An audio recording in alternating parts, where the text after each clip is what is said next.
Good morning, everyone.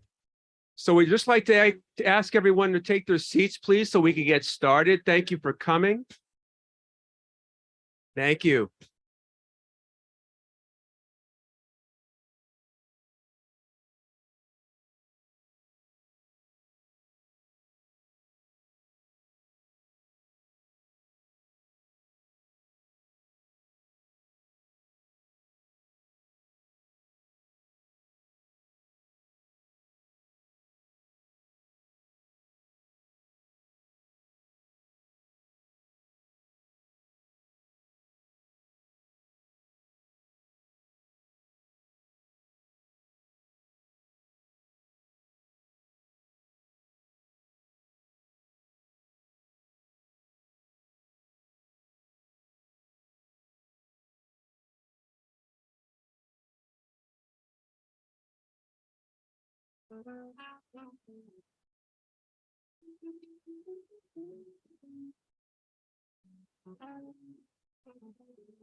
Good morning, everyone.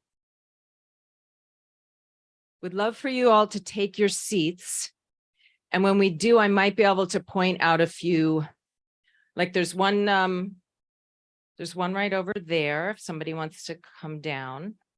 This is one of those when the music stops, if you're not in a chair, you may be out of luck.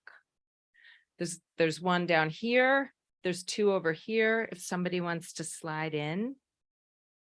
Oh my gosh, this is so wonderful to see you all here. Good morning. Good morning. Thank you.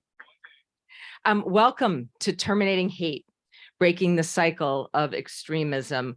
We're really delighted to be hosting this important event here at Annenberg, and it is really heartening to see so many of you joining us as we all come together to confront extremism, one of the most important issues impacting our politics, our culture, and our daily lives today. I'd really love to thank the Schwarzenegger Institute for bringing us all together, along with their partners, USC's Shoah Foundation, USC's Center for Race and Equity, and of course, the Price School of Public Policy.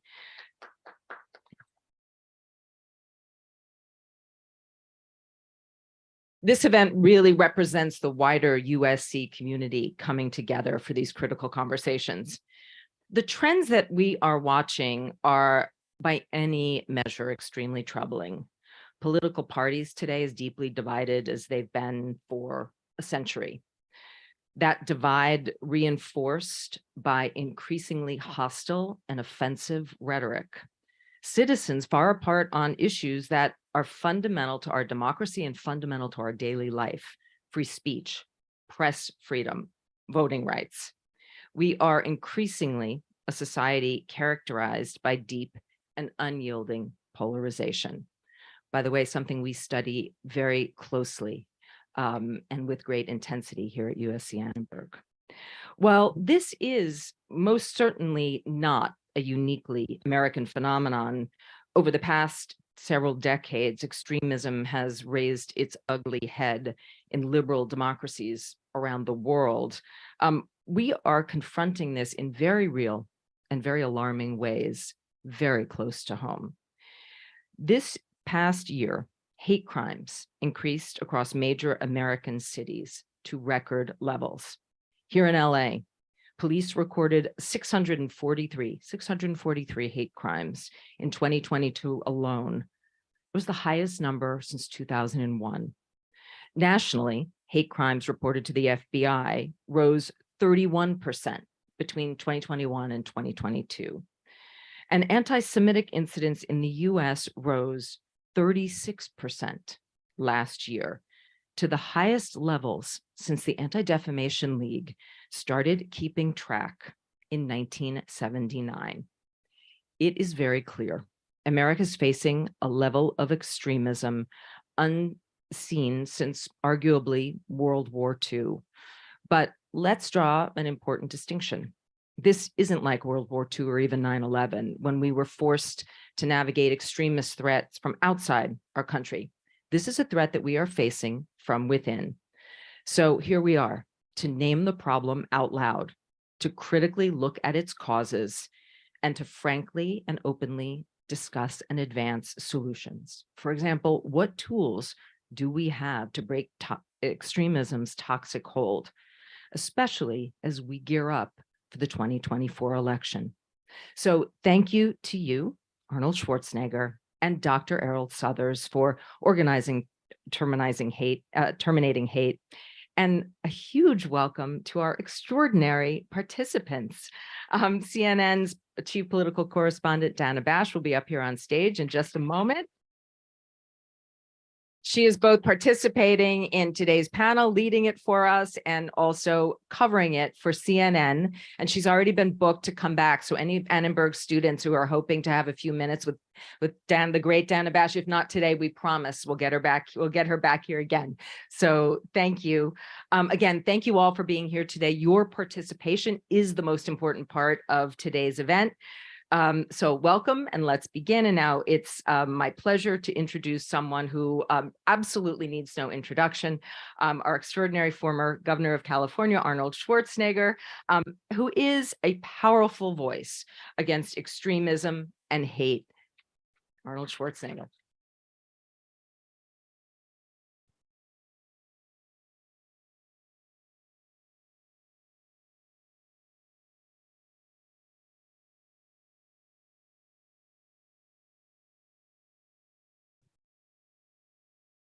Well, thank you very much, Dean Willow Bay, for the nice introduction. It's exactly the way I wrote it. Thank you. And thank you so much for helping us organize this event also, Willow. We really appreciate that. So thank you also to Dana Bash for being here today. She's an extraordinary journalist, and I just love the way you report. And that's why it was so important for us to have her come out here and do the fireside chat with me and others. And so thank you very much for being here. Let's give her another big hand. And Mr. Turtletop, very famous director. And I mention him also because we have been friends for a long time. And with his family, we've skied together in Sun Valley. Now it's nice to see him, with his extraordinary family. His kids are skiing up there now and all that stuff. But anyway, it's great for you to be here and to be part of our panel discussion. Thank you very much. Big hand also to him. Erroll Southers, my friend here that we have known each other for 40 years. And we were just talking about it that when we met at World Gym, riding the life cycle every day, I was riding it a half an hour a day before I started working out with weights. And every time I got off the life cycle, he was still sitting on it and bicycling away, riding that life cycle. And there was sweat dripping down left and right. And then when I was finished with my weight training, he was still on that life cycle. So I said to him one day, I said, why are you riding the life cycle so much? And he says, well, look at me, I'm fat. I say, you're not fat, you look kind of strong. I mean, come on. Anyway, so this is how we met, and we have had a great time. He became a police officer in Santa Monica.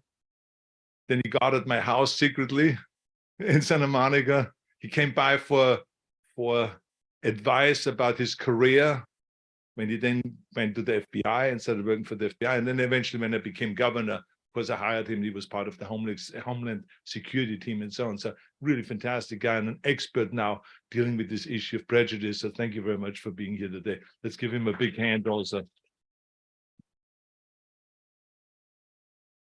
We want to also thank the Annenberg School of Communication and Journalism for letting us use the facility here, which is really fantastic. And I think it's really great because it's appropriate, because I think the issue that we're dealing with here, when it has to do with prejudice and hate, a lot of it has to do with communication. And this is why this is the appropriate center to have this event here today. And that's why I know that Willow, you will be very important in the future, because I told you already, communication is, I think, the #1 issue here. And so this is the perfect center, and you're the perfect dean for that. So you're going to help us in the future to solve some of those problems. So thank you very much. Then we have an Austrian delegation here. I mean, can you believe that? An Austrian delegation with Ambassador Petra Schneebauer here. Thank you very much for coming all the way from Washington. Then we have the Minister of Youth and Education from Austria right here, Claudia Blackholm. Thank you very much for being here today. And they're here because this is not just an issue that is happening in America. That's an issue they in Austria also concerned about, because hate crimes and hate violations have gone up there too. So that's why they're here, and we really appreciate for them to take the bull by the horn and to really be very actively involved in this issue. So thank you very much about that. And then I want to say thank you to Simon Bergson, who's sitting right over here. Simon, I want you to get up. I want everyone to see you. This is Simon Bergson. He's the chairman of the Auschwitz Jewish Center Foundation. And it's actually his fault that we're all here today. I'm just joking, but I mean, I tell you, the way this whole thing really began was because just a year ago, Simon, through his foundation, invited me to come to Auschwitz and to receive an award. And he wrote me this eloquent letter and said, Arnold, you've done so much to fight prejudice and hate, and you've done such wonderful speeches. Notice we at our center in Auschwitz, we want to, present you with an award, a humanitarian award. and you just have to come over there and receive it. June 21st is the date. So I said to him, I said, Simon, I cannot come to Auschwitz on June 21st. He says, why not? I said, because I'm filming in Canada, in Toronto, a TV series for Netflix called Fuba. I said, and we are living in a bubble. I said, because of COVID. So I cannot leave the set. We cannot have any visitors come to the set or anything like that. So I cannot go. I said, but forget the award. I don't need another award. I said, I will go to Auschwitz the next time I go to Europe. And that's exactly what I did. After my filming was over in September, middle of September, I had to shoot a commercial in Munich for BMW, for electric cars. And I then called Simon. I said, Simon, I'm going to be in Munich in September, end of September. How about us meeting in Auschwitz right after that? I shoot up there with the plane. You meet me there, and then we go and tour Auschwitz, the concentration camp. And he said, fantastic. And that's exactly where we met. And we were touring this facility, this concentration camp. And we had this fantastic tour guide that really explained everything so well. And there we were, and we were looking at each other and said, this is an amazing story. And here's Simon, who was in a relocation camp in Austria in 1947. And I was born with a father that was a Nazi. Think about that. One generation later, here we are together, hugging each other, touring the concentration camp, talking about the atrocities that went on, the 1.3 million people that were killed there. I said, this is how we can change. I don't have to do exactly what my father did. I don't have to copy him. We can change. With the age of 18, I feel like we kind of like have our own minds. And we can say, well, we're going to go in a different direction with this generation. And so this is why we toured then. We talked. We flew together to Vienna after that. And we had a great time. And after that visit, we got a tremendous reaction from all over the world. And so I decided then, I said, well, we should continue on with this. And I should actually do a speech. And then all of a sudden I was invited by the Stockton University in New Jersey to do a speech about hate. And then I went there to do the speech. And then I put that speech also online. And then there was a huge explosion. I mean, it was absolutely amazing, the reaction we got.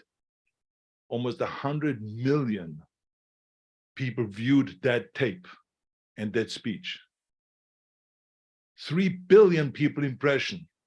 3 billion impressions, think about that. That means 3 billion people read or saw that about that speech. So we knew that we were onto something. Why people were sharing it so many times, those videos and so on. So then I got together with my team here at USC at the Schwarzenegger Institute. And I said, you know, I think that we should have an event, because we have so many great events here every year about infrastructure, about political reforms, about redistricting reform, about healthcare reform, about immigration, and all those different kind of issues. I said, let's talk about that. This is a most important issue. Not as simple as the other subjects, because we know how to fix the other stuff. We know how to build infrastructure. We know how to go and get rid of the fixed political system. We know all those things. All we have to do is just go in there and fix it.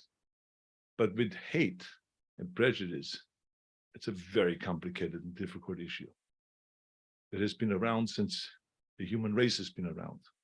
And so this is why it's important for all of us to get together here and to talk. And even though people say this can never be solved, I say, yes, we can. Yes, we can solve the issue, but we have to get into it and all work together. So with that, I will going to go sit down now with Dana here. Thank you very much for listening. Thank you.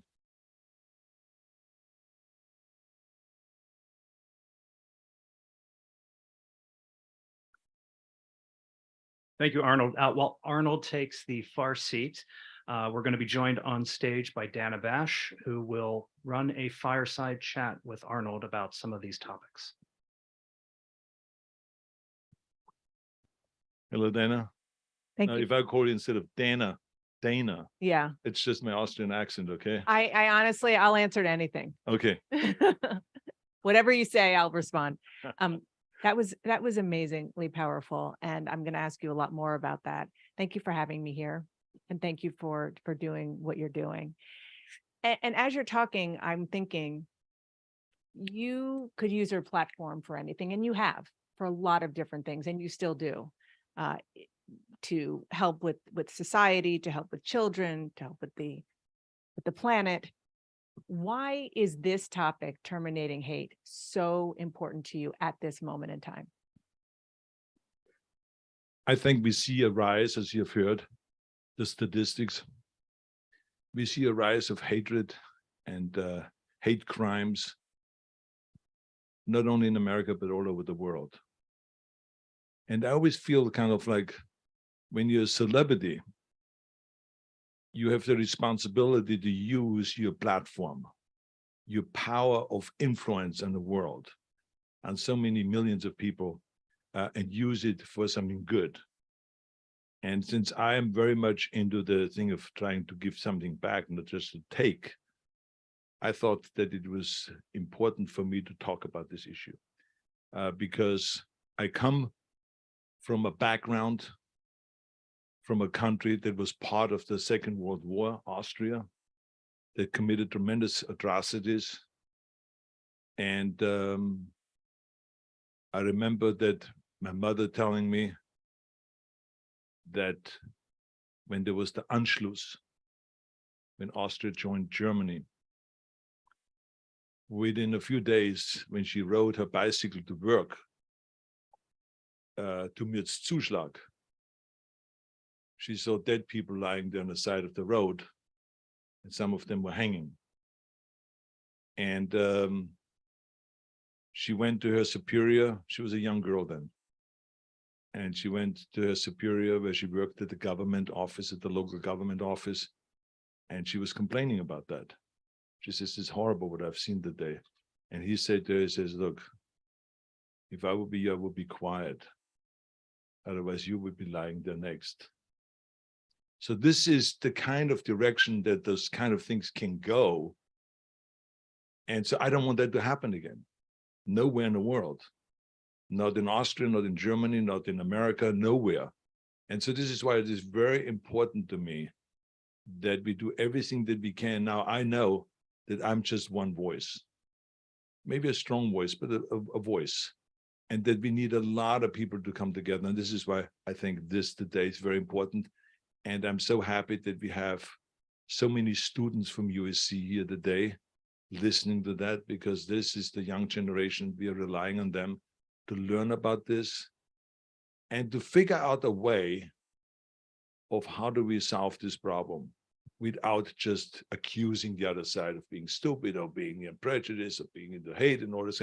That's not going to solve the problem. So we need experts here to really get into the meat of it and try to figure out how to solve it. Well, on that note, you talk about, I mean, the whole idea is solutions, right? It's raising awareness, which you have done and you continue to do, but it's finding solutions. You talked about not accusing people. How important is that when it comes to just being able to reach people, to get them to listen for more than 5 seconds, and then perhaps to allow themselves to be educated? Well, it's all about communication. You know, this is why it was important in my video to not just attack the other side, but to ask them to join us and to get out of that mode of hate. And here's what you do. And I just told them how to go about that. And to explain to them that hate in the end never pays off. And all of the various different organizations and governments that were known for hate became losers. So that's number one. Number two, I remember a story from my father-in-law, Sergeant Schreiber. He went in the 80s periodically to the Soviet Union to negotiate for oil for Arm & Hammer. And I said to them, how do you go to Russia? They hate us. We hate them. Cold War. Missiles are aimed at each other. Nuclear missiles and all this stuff. I said, how do you go over there and then talk to them? And he would say to me, he says, well, you have to find some common ground. He says, so what I do is I go over there, I meet the negotiators, and we sit down for dinner, and we don't even talk about oil or about anything that I'm there for. And we just talk about our families. And he says, then when we talk about the families, I find out that he was a fisherman. And I said, well, that's interesting because I fish. Can I invite you to Hannesport and fish with me? The guy said, yeah, well, I go up. Why don't I invite you right now to go fishing with me tomorrow? And they went fishing in Russia at some lake. And then all of a sudden, this is by day 2, they have now fished. They've talked about the families. They've drunk the vodka and they've eaten the caviar and all this kind of stuff and lived it up. And now they started talking about the oil. He says it was like butter. The conversation was easy. They got the rights to the drilling of oil over there and all of this stuff.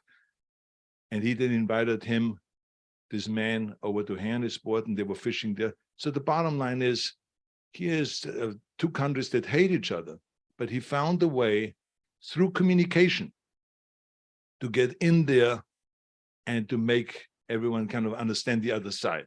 And so this is exactly what this is here. It's communication. It's the way we deal with the other side, the way we talk about the other side.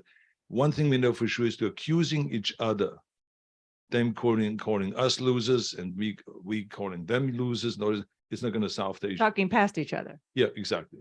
And so I think that it is a very complicated issue. And we have to even include evolutionary experts. What do you mean by that? Well, it's because we know that the human race has always been prejudiced. I mean, remember that there used to be like, I don't know, 18 or 20 human races, and the rest of them were all wiped out. Why? Because of prejudice, because of insecurities and hate and all of this kind of thing. So I think that, you know, and what we have to do is figure out, how does the brain really work? Why is the brain functioning this way? And then how do we go and reduce that problem? That's really interesting. So you want to approach this from a neurological standpoint, From every standpoint. scientific standpoint. From every standpoint, from a scientific standpoint, from a medical standpoint, from a communication standpoint, that there's so many different angles that you have to use. So if you really want to get rid of a problem, you cannot look at the problem in a one-dimensional way. You have to look at it in a multidimensional thing. And this is why I think a university is such a great place to have an event like this, like today, because that's where they study all this stuff.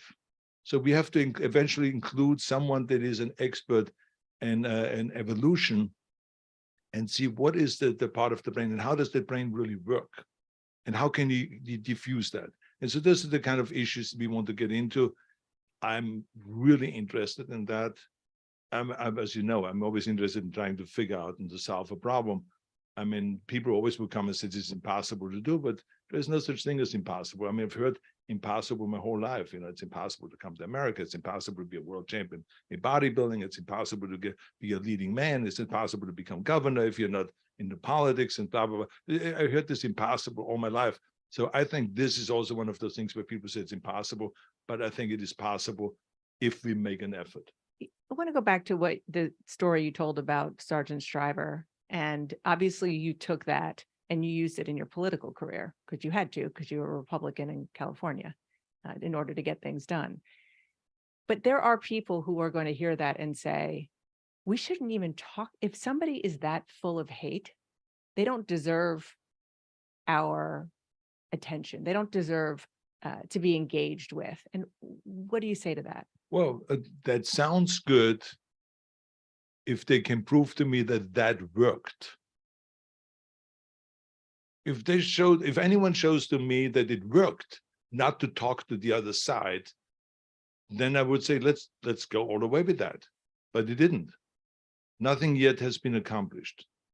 And so also one has to study, by the way, what effect in the social media has, because it's another new phenomenon where people find their echo chambers there and they will agree with them and all this stuff. So there's a lot of, like I said, there's a lot of ways of approaching this issue, but the important thing is not to go and say, oh, this is an easy one to lick, let's just not talk to the other side. Because you brought that up, how much have you thought about trying to talk to the executives at social media companies? Because you're exactly right. So much of this is exacerbated by what people see online, and what people see online, there's an algorithm that feeds whatever they have already looked at. And so if you looked at one thing that has to do with hate or prejudice, then the algorithm feeds so much more of that. So it makes it so much worse. There are people in Washington have talked about talking about it, but I don't see that happening. Can you use your platform? Yes, There? absolutely. Here's the thing, I'm not an expert in it. So we need, again, an expert makes two in of that particular subject of what power social media has. But I know for sure it has a lot of power in that direction. And I think that it's why it is important that we use every angle. And that's why I also think it is so important that we have every famous director here. And I tell you why. Think about the power movies have. I mean, it is staggering. Remember when 3 Mile Island came out, the movie about the 3 Mile Island, and all of a sudden the whole world stopped the development of nuclear plants. Big mistake. But that's the power it had. One movie. Or when you talk about, those John Travolta movies, Saturday Night Fever. I mean, there is no government that would have had the power of that movie. If every government in the world would have said, we're going to go and create discotheques, an increase of 50% of discotheques, no one would have gone to go dancing. But that one movie created in my village, I grew up in a village called Tal. There were 800 people living there. They built a discotheque. And we all went to the discotheque. I want photos. I mean, it's wild, I tell you. Did you wear the full John Travolta outfit? I didn't have the money to wear that, so I came with just shorts. And I was pumped up. I just used baby oil to look good. But the bottom line was just to show to you that one movie that created thousands and tens of thousands of discotheques all over the world because of one movie.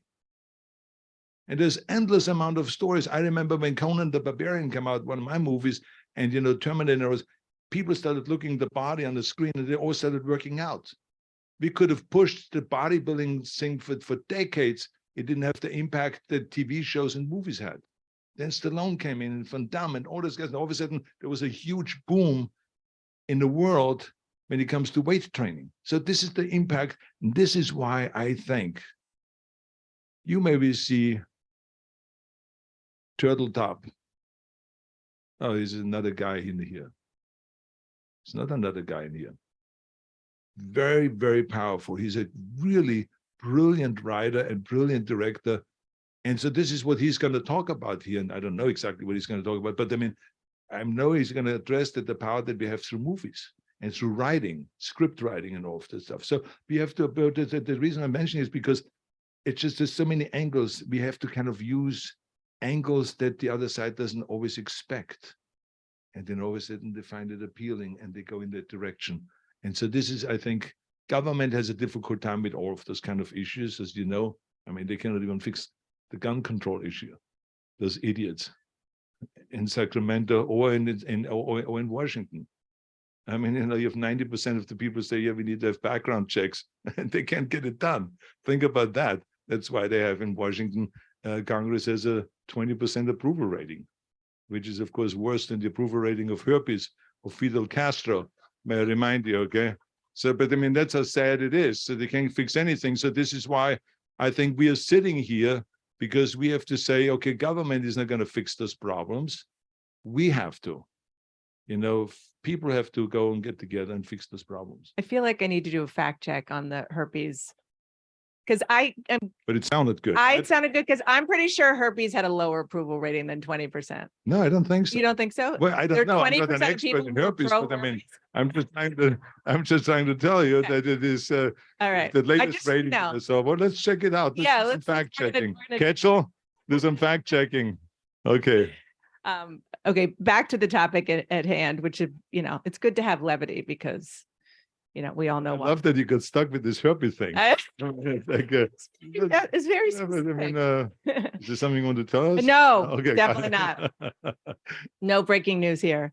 But I do want to go back to something that Dean Bay said about the Anti-Defamation League, because they tracked, you were talking about California. If you look at the national incidents, 3,697 incidents of assault, harassment, and vandalism against Jews just in 2022. And again, that was the largest number since the ADL started tracking this.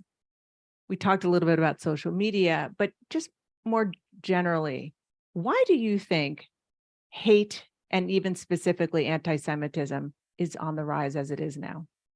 You know, I'm not an expert in. But in you're an observer of I'm a society and culture. I think that there's probably a lot of different reasons.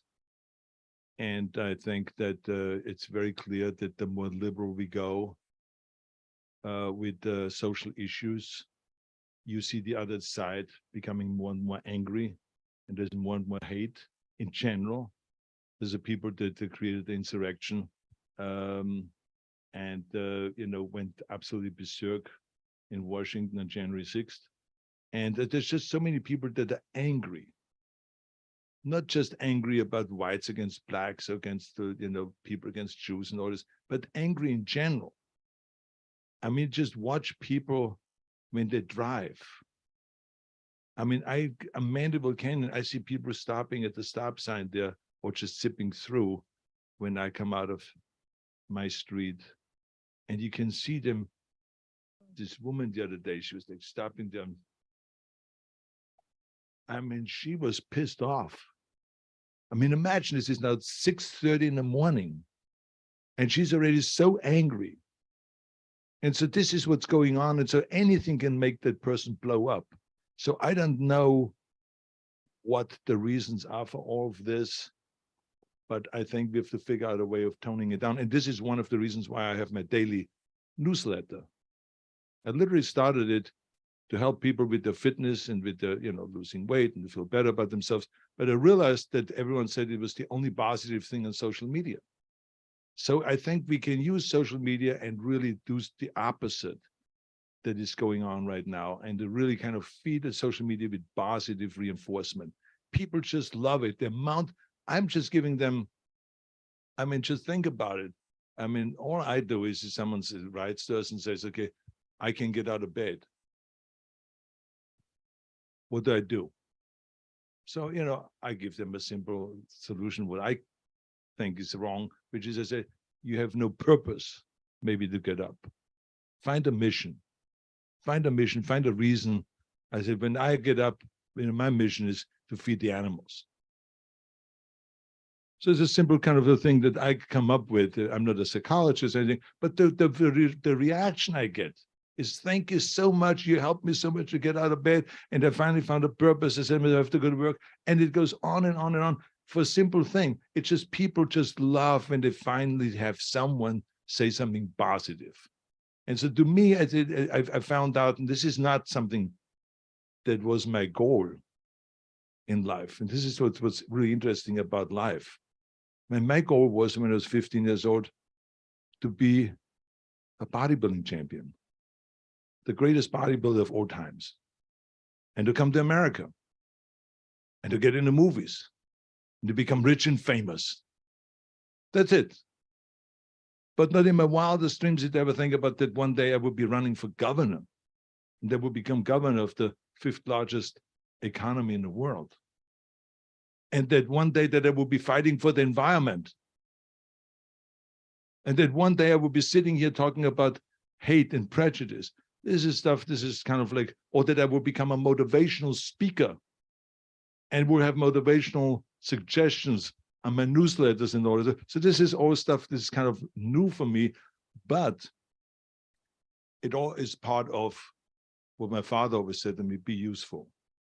This is the first thing I always said every morning when I got up. Just remember, son, be useful. And so this has been on the back of my mind continuously, to be useful, to go out and to help the world, not just to think about myself. When you're like 18, it's all about me. But then when you get older, it's about we.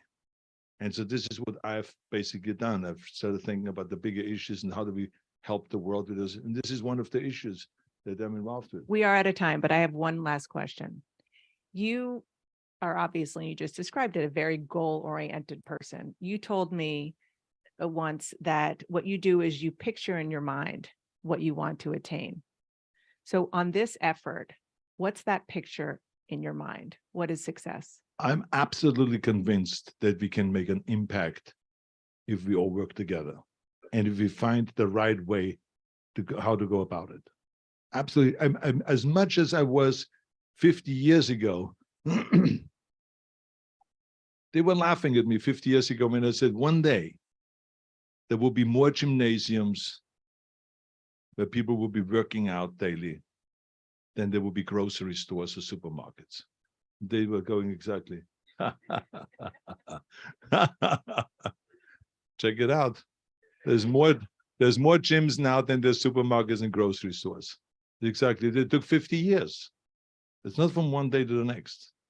Now, then people thought of bodybuilding as narcissists, homosexuals. You're overcompensating for some shortcomings. And all of this, you must be stupid. And all of this kind of stereotypical things. Now today, everyone is working out. And they're using not only working out for, kind of slowing down the aging process and all of this kind of things, but also for therapy after you have orthopedic surgery and all of this stuff. Weight resistance training is being used for everything. So this is the kind of things that we've gone to through communication. And this is where communication comes in. Why I'm a fanatic about, when I was a kid, I learned how to be a salesperson. I went to apprentice school, how to be a salesperson. And so since then, I know that communication of selling an idea or marketing an idea is so important. And I remember that in bodybuilding, the biggest breakthrough was when we stopped using the word bodybuilding. Because everyone thought when you said bodybuilding, you want to be the guy on stage that wants to flex. But they didn't understand it has just to do with just getting in shape with weight resistance training. So we just stopped to use the word of bodybuilding, and we said weight resistance training or progressive weight resistance training or cross training, fitness training, and all this kind of other words we used, but we didn't use bodybuilding, and boom, there was an explosion. All of a sudden there was a breakthrough.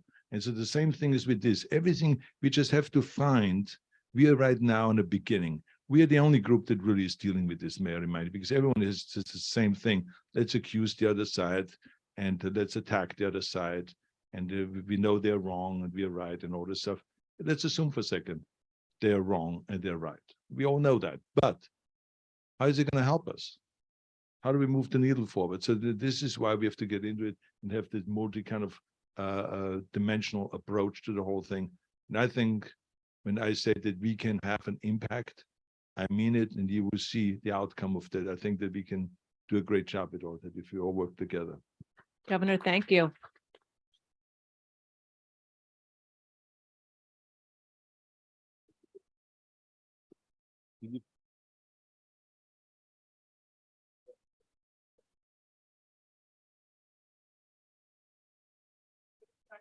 It was technically gonorrhea that was more popular.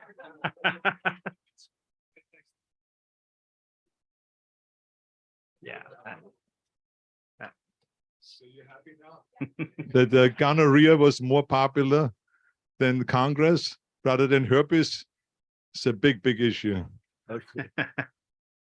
I'm just glad I didn't run that poll. Thank you, Dana. Thank you, Governor.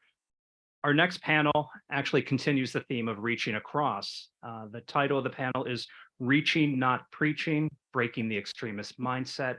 And the panel will be led by Professor Southers from the Price School for Public Policy. So, Professor.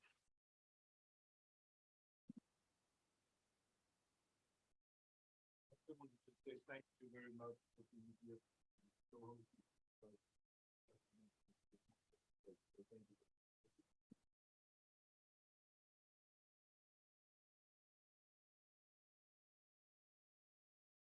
So welcome, everyone. I'm Erroll Southers, and I'm Associate Senior Vice President here at the University for Safety and Risk Assurance, and also a professor at the Price School.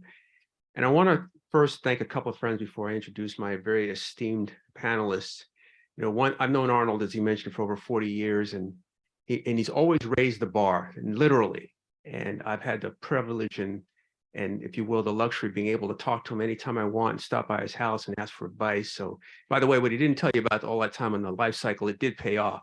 5 bodybuilding titles later, after I'm in the gym one day and getting ready for another show, and he says, "Yeah, you look good." And the thing about him, he's always brutally honest, just like today. He said, "You look good," but he says, "Early, you've won a lot of titles, but you never won the Mr. Universe." So I said, "Okay, all right, I can live with that." But I do want to just let you know, when he talks about going across the aisle and talking to people, we started an after-school program called Arnold's All-Stars, and they told him it couldn't be done here in LA. So he went to the LA Unified School District and said, "Give me the 4 most challenged middle schools you have." And we went there. And the biggest problem we had was the teacher said it's not safe. The kids said they can't get home. He said, "We can do this." "Well, what are your rules going to be?" "Well, the parents have to pick the kids up every day." Not going to do that. We started the program, got LAPD on board, got the LA sheriffs on board. The kids came, parents picked them up every day. We decided to go outside the box, and who was our challenge in that neighborhood? It was gang members. Arnold said, "Let's hire former gang members to be security." We did that. We never had a problem. So it is about going across the aisle and talking to people. So I want to thank you for everything you've done in my life. I want to thank you for being here today and taking on this incredible challenge.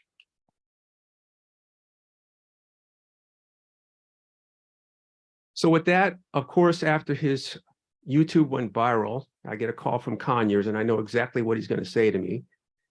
"Arnold wants to do something." I go, "Oh, God." And I dare ask when. He says, "Next month." And I say, "Well, that's April, commencement's in May." I said, "There's not a venue on this campus that's available for another year."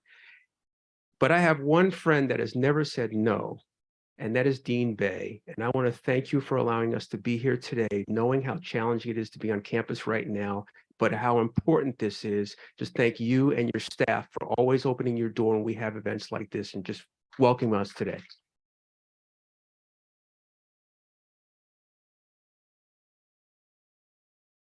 So with that, my panelists, Miriam Churchill, who interestingly enough, I've worked with for many years. We finally met in person for the first time yesterday. She's from Morocco via Paris, and now lives in Boston. She's the executive director of Parents for Peace, and I'll let her tell you that story. She's overseen the creation, development, and implementation of a helpline for individuals worried about loved ones falling into extremism, and that's how we met. She's led numerous interventions with families and individuals across the extremist ideology spectrum from around the world. And so, Miriam, if I could welcome you to the stage, please.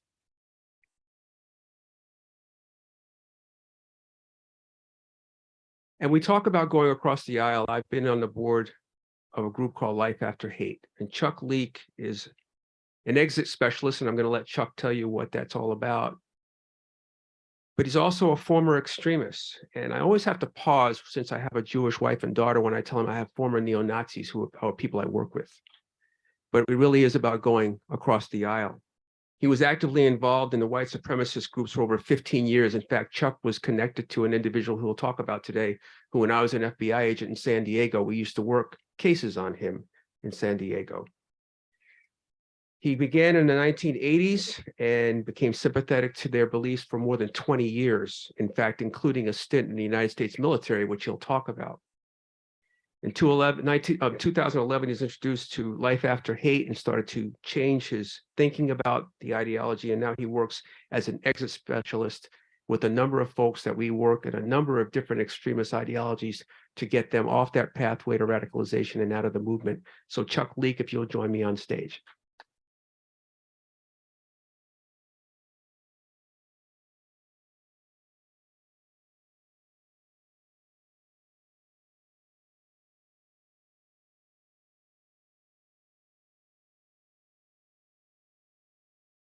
Okay, so Miriam, I'm going to start with you and ask you a really simple question of how you got here. So first of all, thank you. This is such an honor to be with you in this panel, Dr. Southers. I very much appreciate you and with my colleague, Chuck from Life After Hate. I've been the executive director of Parents for Peace since 2016, and I'm also a first responder. I was born in Casablanca, and my father is an African Muslim, and my mother is a white French Christian. So being born into a biracial family made it very complicated to be me in the 70s. And I have experienced firsthand what it is like to be a target of hate. From my two backgrounds, I even suffered from anti-Semitism. I'm not even Jewish. The people that would throw rocks at me very regularly would call me Jew burn in hell. I can still hear that. That's what PTSD does to a person.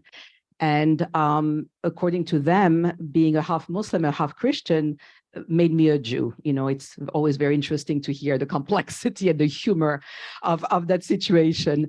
So, I will spare you the horrific detail of my childhood. But early age, I find out that racism has no color and hatred is unequal opportunity. And being a survivor of violence, I became obsessed with the question, why people hurt themselves and hurt others? Why is that? So this obsession led me to get an MED in counseling psychology. And the very early experience in my profession was actually to work in the street of Marseille, to be young counselor for young women and boys that were being groomed into sex workers. I worked with people with mental illness and addiction.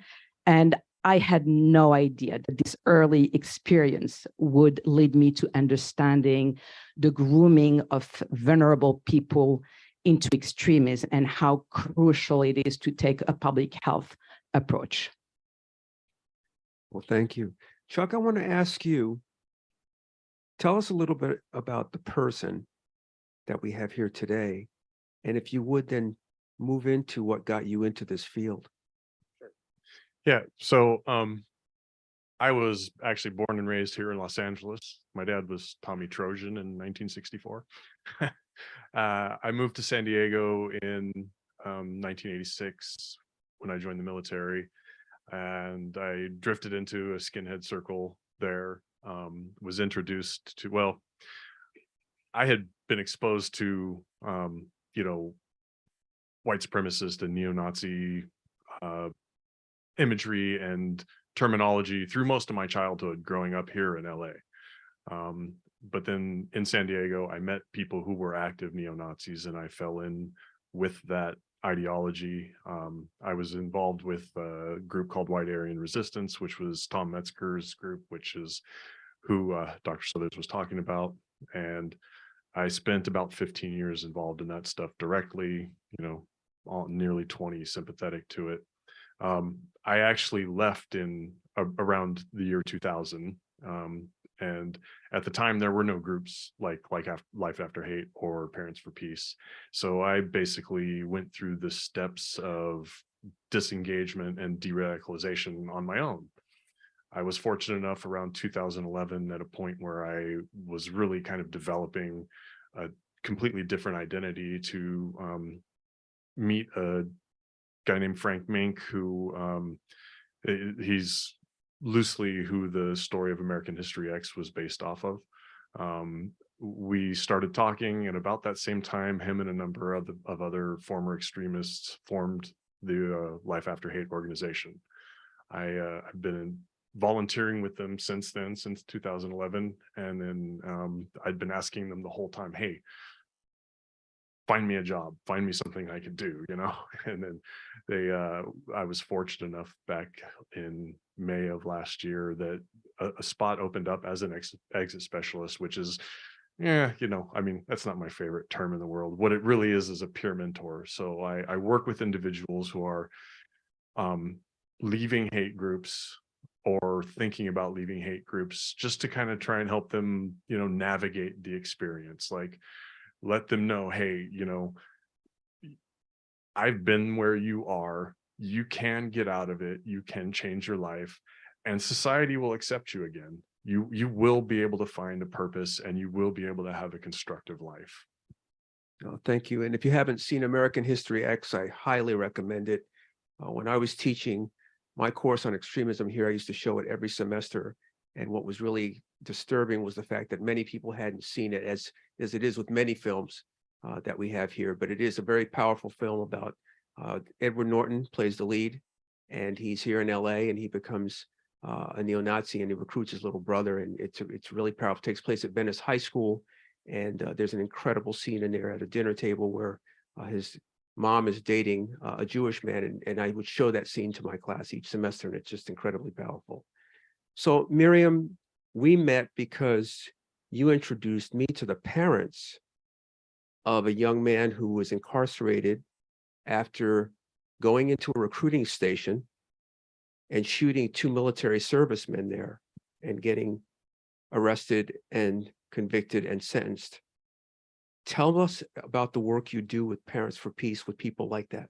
Yeah, no, absolutely. So when I met Mr. Bledsoe, he, his son, became very anti-Semitic, and it was a shock and didn't know what was going on. And he was actually groomed on campus. So his groomer sent him in Yemen and came back and committed a terrorist crime. And so in 2016, when I joined, he said, look, Miriam, if this is happening to my son, this must happen to other people's son and daughter. Can you please find out? So, before being an expert, I think that we have to find out and ask the question. So for about a year, I traveled in different places in the United States, in Canada, in Europe, in Northern Africa. And I spoke to all those families. Like Arnold said, talk to the people, go meet them. And speaking, what I want to find out is the root issue of what get them being radicalized. And I asked questions about who were they before they were hateful, what happened, what did you find out? Tons of questions. Then I met people that were terrorists incarcerated, and also I met former supremacists from different ideology. We take an agnostic approach because we work with Islamists and white supremacists, because they are actually in the United States, they are the lead hateful groups that equally target Jews and scapegoat Jews. So when I interviewed all those people for this year, I came back home with tons of information, and I realized something important, is that a successful radicalization happened when families are isolated by shame and fear and a lack of help and resources. People that are radicalized, their groomers isolate them from their families and communities. That makes a successful radicalization. So it became very clear that we had to bridge that gap. And so we launched the helpline for that in 2016 with Parents for Peace. And we have given, we've been, so we don't do mental health, but we do coaching and mentoring. Let me give you a specific example of the helpline, for people that are not familiar with this work. We had a family that were very worried about a son that was increasingly being anti-Semitic and hateful, and he was very public with that. The community was also very much worried. So what we did is we did a short assessment, and we found out that this young man was heavily drinking, that there was some mental illness going on. We could see that he was having guns, and the house was filled with guns as well. He was actually aiming a synagogue. And so, so what we did is we coached the family to call the law enforcement, because a combination of alcohol and hate and mental illness is really a bad combination. So you need to know that families don't call the cops on their kids. So we need to work with them and to help them get there. And, and what I explain is that you don't want to be in the first page of the newspaper. It's better to kind of do things in preventive ways so we can do something about that. It turned out that actually he was in the list of the FBI. So, so the knock on the door from the FBI took his guns. We convinced the family to secure all the guns in the house and please turn off the TV and the news because it hits the whole thing. We helped the family to set boundaries so he get treatment, and he did, and to get evaluated, psych evaluation. Arnold is right. This issue is complex. It's about the brain, understanding the brain, understand youth, understand grief, understand, how hurts can hurt other people. And so by doing so this takes a while. I'm not going to pretend to say that this is like a short thing, but it took a while. But we had like a successful story. This is an example of what we do at Parents for Peace, and to know that even the messiest situation, change is possible and healing is possible. One last thing I want to say about the work is that hearing Arnold speak actually made a lot of sense, because in the 80s, I remember very well when HIV was a political problem, it was a messy problem, it was a moral problem, and as a result, the virus spread harder and killed many more of us, and that traumatized me. I did actually my thesis on that. And for the 7 years, my team would hear me complain, because I would say, in the 80s, what happened is when Elizabeth Taylor stood up and spoke about this messy issue and had the courage to talk about how it was affecting her own family, we were able to be inspired and to change this messy issue into a public health issue. That's why today these young people don't have to deal with these things that traumatized us in the 80s. And my team would always kind of say, you're complaining, where is our Elizabeth Taylor of the 80s? Why don't we have a celebrity that can help us change that very difficult situation into something that's, a public health, where people come out and ask for help. And when my team showed me the video, I just couldn't believe that. They said, you found the Elizabeth Taylor about extremism. So thank you for that. And I agree that in order to make a big change, celebrity can help us, just like Elizabeth Taylor did. And this is very encouraging. Well, you said two very interesting things, and we've talked about this. The French have been looking at the whole issue of extremism as a public health problem and not a national security or law enforcement problem. The other thing you mentioned is that parents don't call the police on their kids. So I've done a lot of work in Minneapolis at a time when that became a focal point for Al-Shabaab when they were recruiting. And then years later when ISIS, when they were recruiting, which was an incredible dynamic, here ISIS was recruiting Somalians to go to fight in a country that they didn't even grow up in, and it was successful. And I looked at a group from Berlin, similar to Life After Hate, with regards to how they were getting families involved in de-radicalization or removing people out of the movement. So Chuck, if you would talk a little bit about that process and talk about Life After Hate. Sure. So Life After Hate is, we work with adult clients only. We do not work with mandated clients. So the people that come to us voluntarily.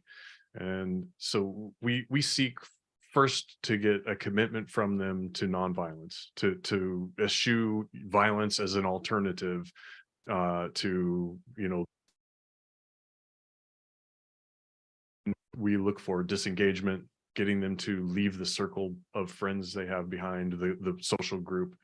And further down the road, once we get the commitment to nonviolence and we get them disengaged from the social network and the groups and online network, then if they're still looking for this, we will work on de-radicalization with them to change their mindset, change what they feel politically, change how they see and view the world.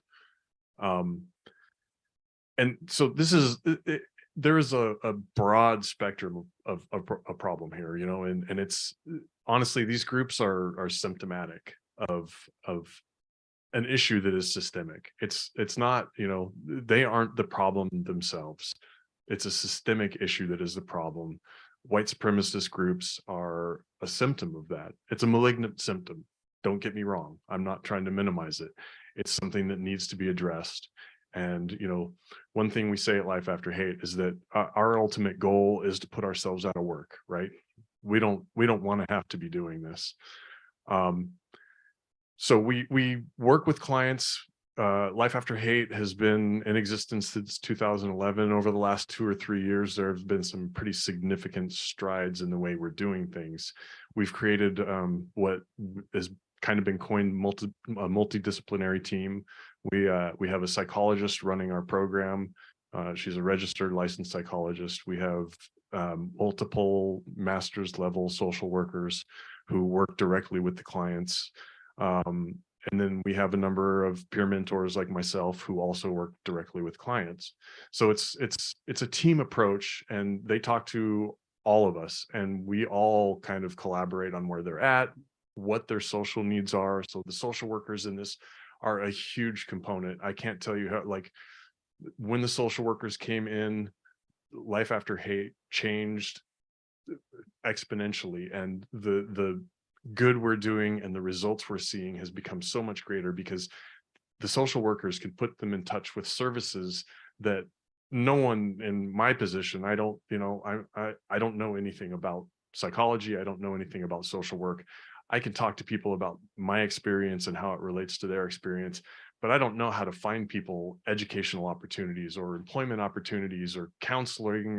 That's not, I just don't have the skills for that. And for a long time, Life After Hate was just former extremists. Now that we have this multidisciplinary team, the results we're seeing are, like I said, exponentially greater than what they were in the past. And we're seeing, you know, people really truly change their lives. And so I just, I'm very grateful to see the growth that has happened. I'm very grateful to Arnold for the video that he put out. I watched it a couple of times over the last week preparing to come here. And I just want to say that I was very struck with the poignancy of it. It spoke the kind of message that, these people need to hear.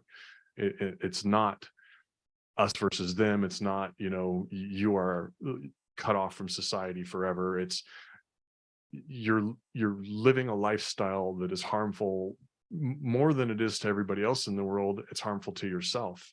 You're hurting yourself as much or more as everybody else, and you can and should change. And I really appreciate that. Well, no, thank you, Chuck. And again, what I mentioned earlier about Arnold is he's never sugarcoated anything, and it is about being honest. And we've watched this country pivot now over the last 2 decades. The people in our discipline, we have seen this coming since Oklahoma City, and everybody's ignored it. The data is overwhelming with regards to what the threat is all about. I feel like Tom Cruise talking to Jack Nicholson in the courtroom about people can't handle the truth, and that's what it's really all about. So we understand what this threat is. So let me just ask you as a final question, because the people used to ask me what keeps you up at night whenever I would do panels, and I'd go on with this long diatribe. What keeps me up at night now is the violent overthrow of this country. And I'm just being brutally honest. Thank you, Arnold. I'm just being brutally honest. But I'm going to ask you two, if with all the work you do and all the things that you see, if you could talk about one thing, tell us what's missing so we can move past this point of being stuck on denial. Yeah, I mean, I wish if I had just one thing that you say that is missing, but first of all, the biggest gap, the biggest gap that we need to bridge is that to stop politicizing such a complicated things because it makes it worse. What is missing is we are not making families comfortable to step and to talk, to ask for help because they are terrified to be called racist. We've got to stop insulting each other and working together, putting the politics aside and coming together, because extremism is not just white supremacy, it's Islamists. We have many of that, and it's increasing. What keeps me up at night is that when our small team, we are happy that we are doing effective work, but our team need to be tripled. And what keeps me awake is that the fear of having a waiting list, that a family is not being helped. What does that mean if this family, there's guns, there's all that stuff and cannot be helped because our team is too small, and it's very hard to get the financial support to grow. What we do, because Life After Hate and Parents for Peace cannot resolve this problem on our own. We need a lot more, and we have to be honest about that. Thank you. Chuck, what are we missing? Funding. Simple as that. I mean, that's not it. What we're missing, I don't know, societally, I think that we're missing each other's humanity. The dehumanization across the spectrum, and you see it in the blue side as well as the red side, and more than that, you see it globally. People want to blame their own problems on somebody else because it's easier than looking at yourself. I'm a living example of that. When I was involved with these things, when I wanted to commit genocide, the person I really hated was me. I hated myself. And I couldn't cope with that. It wasn't even a rational thought, but I turned that hate out on the world because I didn't know what else to do with it, and it took a lot of work to change that. And, I've had a world of opportunities open up to me. I have a wonderful partner. I'm Christian, she's Muslim, and life is just so much more enriching and fulfilling when I'm not like trying to blame all the things that I feel are problems in my life on the world, instead of recognizing where it is in me that the problem is, Yeah.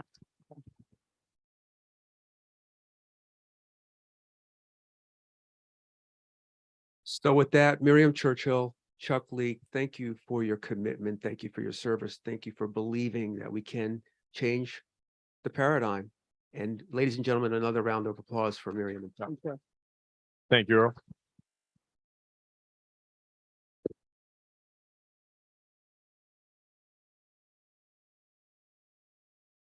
Thank you, Professor Southers, Ms. Churchill, and Mr. Leek. And as Arnold noted, stories, movies in this case, can reach millions, if not billions, bringing about real sustained change. And that will be the subject of our next panel in many ways. Titled Fighting Hate with Storytelling and Effective Communication, that panel will be led once again by Dana Bash. Thank you.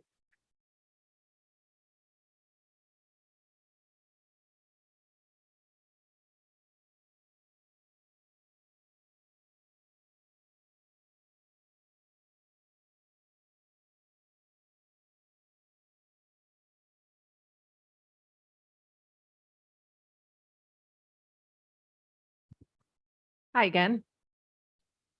So I would like to bring up here Rabbi Sharon Bruss. Where are you? Oh, there you are. Who is the senior and founding rabbi of IKAR, a Jewish community. You can come on up. A Jewish community that launched in 2004 to reinvigorate Jewish practice and inspire people of faith to reclaim a soulful, justice-driven voice. And also, as we've also heard about,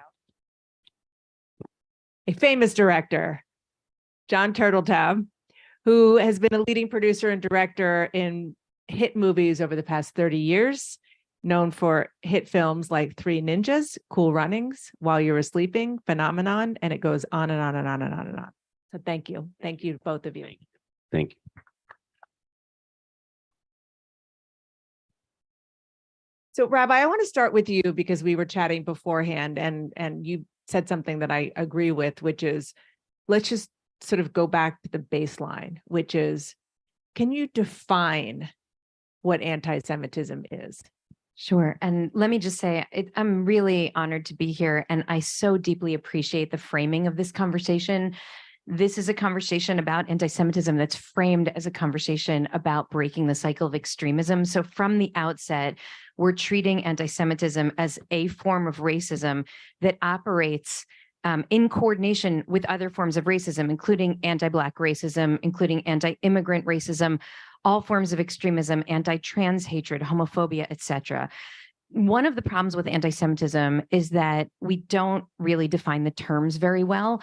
And while anti-Semitism is a form of racism, it does function differently from all of those other forms, some of which I just mentioned. And so I think that people bring misperception about what it is, and it often leaves people, including Jews, confused about what's happening. And is that anti-Semitic or not? Maybe you watched a monologue or a movie and you thought, I don't know, was that anti-Semitic? I can't tell. So what anti-Semitism is a conspiracy theory that Jews hold disproportionate power and therefore are a dangerous and nefarious force in society. There are several anti-Semitic lies that are really at the heart of this conspiracy theory: that Jews control the media, that Jews control the banks, and that Jews control government are three of the top. If you listen to some of our Congress people today, they'll tell you Jews control the weather too, and space lasers and all kinds of other things. But these are really insidious lies, because what they indicate is that they see a presence of Jews in all of these spaces. And there certainly are. As I say, some of my best friends and my husband are Jews in Hollywood, but that doesn't mean that Jews run Hollywood. And so what these lies indicate is that Jews hold disproportionate power over the way that we think, over the way that our economies function, and over the way that our governments function. And that's a very helpful framing for people who feel powerless, who feel dispossessed, who feel like the world has passed them by, because there's a very simple answer to the world's problems. That's the people who hold the presumed power. And that's where things start to get very dangerous. And that this is the cosmology of classic European anti-Semitism that ultimately led to and manifested in the genocide of our people in living memory. There are obviously many different forms of anti-Semitism, but this is the dominant and the most dangerous form, and the one that I'm most concerned about seeing the reemergence of in the United States over the course of the last 7 or 8 years. And you mentioned, and you just said this, but I just want to underscore the difference in the prejudice against Jews and, let's say, against Blacks, is that people think that Jews are superior, and the prejudice and the racism historically in this country has been the opposite when it comes to Black Americans. What do you see as your job as a storyteller, as somebody who has such incredible power with what you do in Hollywood? Well, first of all, this day is amazing. And I can tell you, I've listened to this woman many times and has changed my life. And you're in tough competition now with Arnold, because this is our role model, this man, right? And he's been there. Yes, the Austrian thing and all of that, but just our country, Republican, Democrat, the minute he announced he was running as a Republican, half of California hated the man, right? He didn't have to do anything except say that. And we quickly ran to that place. We didn't listen. We didn't hear what he had to say. We just assumed he's a terrible, awful human being, right? He's one of the most incredible human beings I've ever known in my life. You know, the anti-Semitism thing, I think, is very interesting. When people say Jews run Hollywood, they're kind of right. There are a lot of Jews running Hollywood. But when they say the Jews run Hollywood, now I have a problem. Because there's this belief in this conspiracy theory that there's this notion of connectedness and that they're all part of this group, right? That's also what makes it different than other prejudices, right? We don't think of other ethnic groups as this, they're having secret meetings somewhere and deciding how to be that, right? This is a whole separate thing. I wish it were true. I'd go talk to them and get more stuff. It doesn't exist. I'd want to be on the committee. It doesn't exist. As storytellers, you know, it's a phenomenal thing. This is how we have communicated for centuries, and we tell fables, right? Morality plays. Every movie's a morality play, and there's always a message and a theme, and even every sitcom you've ever seen, there's a little issue, and at the end, Webster says, I guess honesty is the best policy. And we all feel we've learned something, and it sets a tone. Hollywood as we know it, I think, the movies we all see, it's going away. The internet has taken over, right? Nobody goes to the movies anymore, really. Movies will be gone soon. Sorry. And at home, it's a different thing. It's not the same. It's not a universal voice. And I'm very concerned with who is expressing and telling the story from now on. Everything has been so democratized, if I can use that term, that everybody's given the exact same weight as everybody else, right? That didn't used to be the case, right? The right ideas were preached. Now, we have to give equal time to the horrible people just so you can hear their side. It's terrible, right? So I don't know how Hollywood's going to deal with that. We liked that role, right? We felt we were making the world a better place. It's one of the reasons you go into this. I don't know what the future holds. Sorry to be depressing. No, but I hear what you're saying about it being democratized. I think you're talking about like anybody can go on YouTube and say something or use other platforms. But there still is a core. If you want to see, even if you're not going to the movie theater, if you want to see good storytelling, you'll watch one of your streamers and you'll watch one of your shows or one of the governor's shows. And so it does still exist. You do still have the power to put ideas out there of good, of right, of sort of correcting social ills. And the way you do that is what Arnold said, and I think Sharon knows this better than anyone. As someone who gives a sermon, yelling at people and telling them how terrible they are doesn't help, right? You bring them in, you enlist them to be part of the solution. What Arnold has been saying is what works, solve the problem. Face it. Now, when you make movies and TV shows, your executives at the studio will tell you, don't make your show into medicine, right? No one wants to go to that. And you got to make money. So if you're going to yell at people, they're not going to watch it. So you have to include them, bring them out, reach across, find the humanity in everybody and bring that out.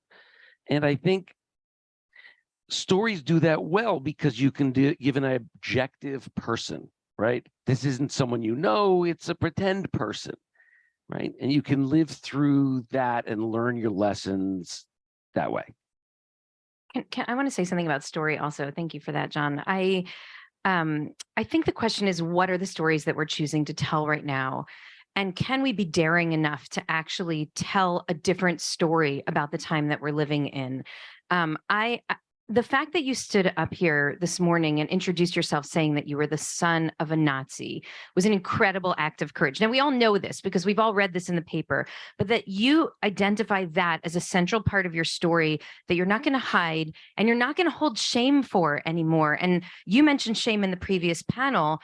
I think this is so critical. The three pieces, Miriam, that you said it, shame, fear, and isolation, along with financial disadvantage are what lead people into extremism.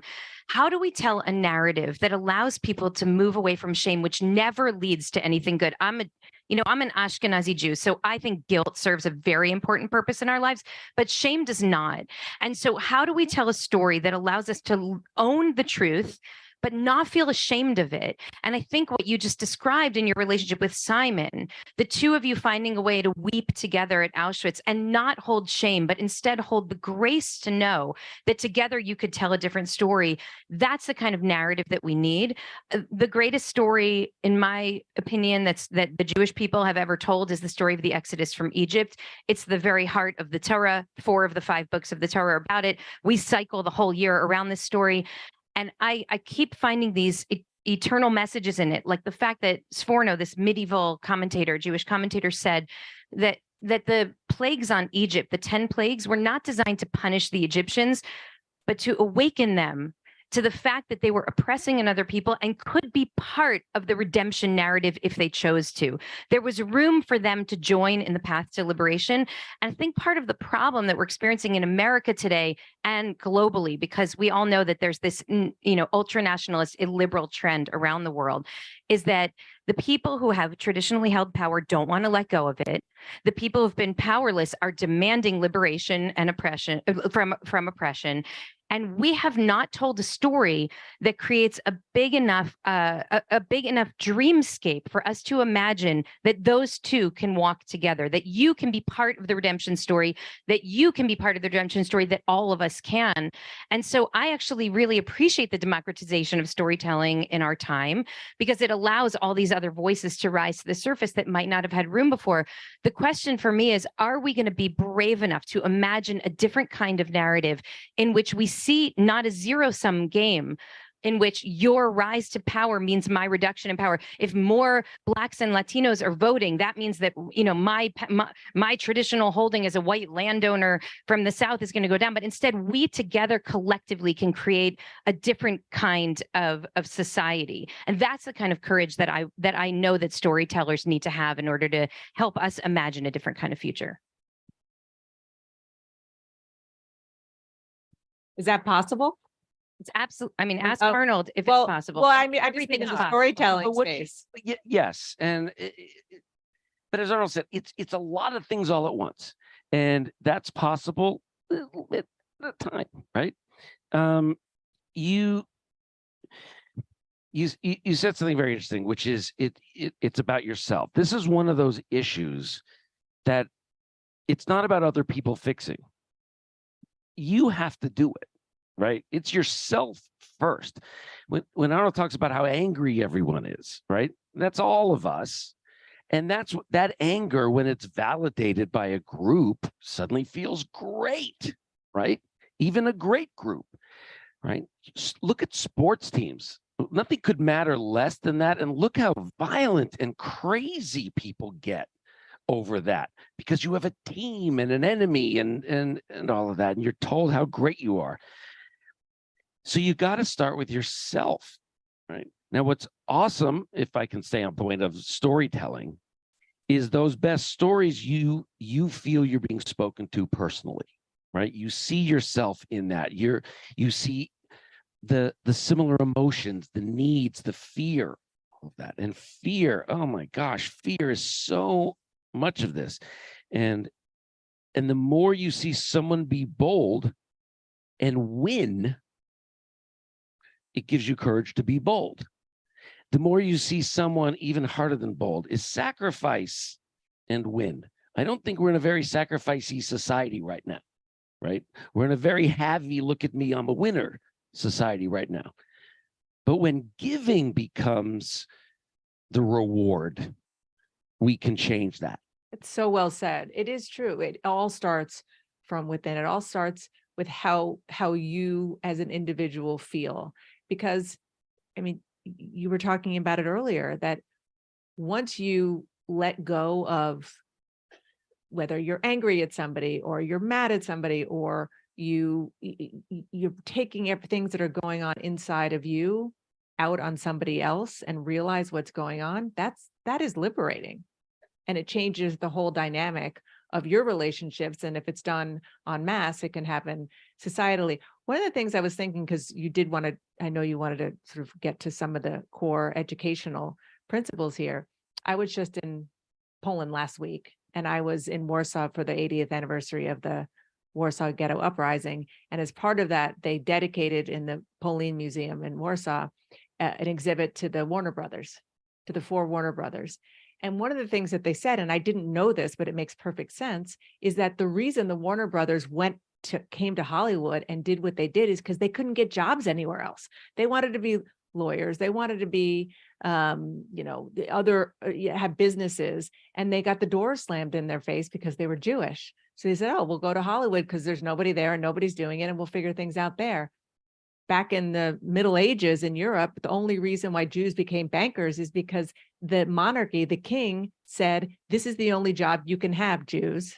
And that's part of the conspiracy that has continued for hundreds and hundreds of years. So there are reasons that these conspiracies have kind of taken on lives of their own. And part of them is just because of the practicality of where they began. Yeah, and I'd like to address 2 points here. One is the linkage specifically between anti-Semitism and anti-Black racism, because I think that this is a very important story that we don't tell enough and we don't hear enough. And I remember when sitting on my couch in Los Angeles when Charlottesville happened in 2017, and hearing them chant, "Jews will not replace us," and hearing the reporters report it as, "You will not replace us." Right. I'm sure many of us had this experience. And I thought, I know what I just heard. They did not say you, they said Jews. And I don't know why they said that. Like, what do I have to do with this Robert E. Lee statue that they're talking about removing? Anyway, and subsequently, we've learned over the course of the last several years from people like Eric Ward, who is a Black civil rights activist who actually embedded with white nationalists so that he could learn about the white nationalist ideology. He told them he was a Black nationalist, so they respected him and sort of let him into the space enough. They said, we share the same enemy, the great Satan. And he writes, I knew it. We both knew exactly what they meant by that. And the great Satan is, us, me. And so what he writes is that anti-Semitism is the beating heart of white nationalism, that anti-Black racism, because racists don't understand that Black people could actually be sophisticated enough to form their own social movements, they have to assume that the Jews are controlling the movements for social change too. And by the way, you do see a lot of Jews in movements for social change, just like you see Jews in politics and Jews in the media. But the underlying assumption is an anti-Semitic assumption. What that does, it means that in this time in which I've heard numerous white nationalists now express that the last 6 years have been beyond their wildest dreams successful in America, because they never envisioned that literally the president of the United States would equivocate in the face of white nationalism. It was always the assumption that at least publicly politicians would speak out against it. So now with this rising tide of white nationalism and anti-Semitism, I think that what often happens now is anti-Semitism starts to play the role that it often does, which is it has to be the wedge that's going to break apart what has been historically the greatest pro-democracy movement in America, which is an alliance between people on the left, largely led by Jews and by Black people, some Black Jews, and lots of other people who share those democratic values. So now anti-Semitism and anti-Black racism are linked because they're part of the same kind of racist ideology. And so anti-Semitism needs to be the thing that breaks that movement. And that's a really hard thing for people to understand. And yet, that's exactly what we saw happening after the Women's March in 2017. The stories that are written about anti-Semitism on the left, the stories that are written about the fact that we can't actually be allies and form an alliance for justice in this society are incredibly damaging. And that's why I believe we really have to tell a counter narrative, one that understands shared liberation, and that anti-Semitism is really a bellwether of any society. When anti-Semitism thrives, racism will thrive. It will rise to the surface. When Jews are targeted, all impacted communities will be vulnerable. And when there's a high amount of anti-Semitism, like we've seen in some of these recent grafts and ADL studies, what will happen is democracy will be threatened. It's not just Jews who are endangered by anti-Semitism. It's all impacted communities, all minority communities, and democracy itself. And that's something that anybody who cares about our future in this country needs to be deeply concerned about. Well, so well said. Absolutely so well said. And She's so much smarter than I am. No. It's kind of embarrassing. you have your humor. Yeah. And your good looks. Mr. Funny. Thank you. So again, not to beat a dead horse here, but like, how do you take that and turn it into, I mean, do you think what she just said is something that you could sell to a studio? Some version of that? Could you, I mean, no, seriously, is that, because we're living in the real world and Stories you have work to be marketable. emotional. It has to be That's what marketable. works is emotion. Mhm. Okay. Even an action movie that's all about, getting in there and shooting everybody. It's still a visceral thing. It's not a thinky thing. There are thinky movies that are really interesting. There's a and lot of emotion in what we just heard from but the rabbi. it's emotion. And if you can tap into that, and you cannot tap into that unless you take a good look at your audience, half of which is your enemy, and see them as people and see their hearts and see what they're thinking. I think you're right. The liberalism, as it's grown, the anger against liberalism has grown, right? And liberals said in the 1950s, stop telling me gay men can't be school teachers, and don't tell me we're going to make them get married one day. That's crazy. Well, they were right, the Republicans. That's what happened. That was the slippery slope, and their heads are exploding over these realities, right? So they're getting madder and madder. But stop.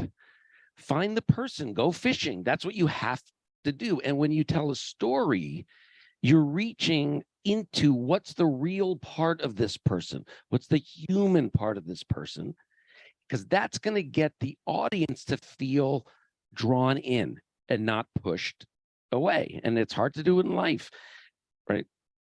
I mean, if I could tell a personal story, Please. right? Crazy. I just met the other day the weirdest circumstances. I was sitting on a friend's couch and Kevin McCarthy walked in the room eating Captain Crunch. Okay. So all of that is very confusing. And he sat down and I'm like, I can't believe I'm meeting Kevin McCarthy, let alone I'm in a room and have to talk to him. And Also, I thought he was off sugar. I can't believe. no, was he's eating back Captain on. Crunch. He's back on. We had crunch berries, actually, to be honest. I mean, I was very paying close attention. When I talked to him for an hour, and then I told my friends, you won't believe what happened. They all, did you tell him this? And did you yell at him and tell him this? No, of course not. Because the benefit for me for that 45 minutes is to listen. The benefit for me is to learn who he is so I can find my entrance. Where's his opening? What is he really about? Right? And that's how we're going to find each other. And when someone offers you that, it's the greatest feeling ever because you feel seen. And that's the thing we're most wanting, I think, in our society. It is so wise. And I'm very impressed that you did that because as somebody who I live in Washington, I cover Washington, I do see those moments happen every single day on Capitol Hill. Yes, they yell at each other in public. Yes, they get like nothing done, but they do have, there are relationships across the aisle, and it doesn't exist as much as it did, but it does still exist. But I also know a lot of very committed liberals who would have done what some of your friends said and started screaming at him or even just walked out of the room. But where does that get you? Can I add that this work is not for everybody? This is really important. I think many of us are familiar with the story of Derek Black, who was a former son of the Grand Wizard of the KKK, who went to this liberal arts college somehow, and a Jewish kid invited him for Shabbos dinner at his house. And it ends up that he gets invited back week after week after week, and he ends up renouncing his ties to the movement and to his family. Because he realizes through this kind of arduous work of fishing together and talking together and eating Captain Crunch together that these people aren't monsters. And I love those stories. Those are incredible stories. That work is not for everybody. It's not safe for everybody to be in the room. I mean, I think as long as we acknowledge the privilege that comes with being able to safely sit in the room with people who hold views that really dehumanize many of us, then the work is for some to sit in the room, build relationships. I hope you got his cell phone number and I hope you will use it, because I think that it's amoral to have Kevin McCarthy's phone number in your phone. It's immoral not to use it when you need it, right? So I hope he'll hear from you again now that you have a nice relationship with him. And I think we have to, the people who can sit at the Shabbos table and have those conversations should do it. That work is for some. The work for others is to be in the street, protesting. And I think that that's part of the chorus of that is required for social change to actually happen. Right. And I do have his number. I can't show you. He told me not to show you specifically or any Jews. He said, don't show any Jews. He said, as a result of our nice conversation, he actually invited me to come to Washington, screen National Treasure for Congress and talk about it as a way of him inviting everyone to a movie night. And this does get to where movies Good for are the you. great That's amazing. unifier. Wait, it's not amazing yet. I mean, it's not amazing yet. You can go and screen your movie, but what is the message that you're carrying with the movie? Because now you have a relationship with him and he'll listen to you in ways that he won't listen to others. So it will be amazing when this relationship becomes an opportunity to push him to transform his understanding of what America is and what America could be. And I will push on a line from National Treasure. I know, because that's why I want to go. And I don't want the actors to come because they'll steal my attention and I want to be able to talk to them. But there's a line in National Treasure where Nick Cage says to the president of the United States, I know you'll do the right thing because you're the president. And whether by your oath of office or natural character, you will do the right thing. And the president says to him, people don't believe that stuff anymore. And Nick says, I know, but they want to believe it. Right. And that's their mission. Get us to believe again. Because we want to so badly. We want heroes. We want mommy and daddy to fix our problems in a great way and set good examples for us. That's what we're dying for, all of us. And that's what they need to do. We can clap for that. I believe that.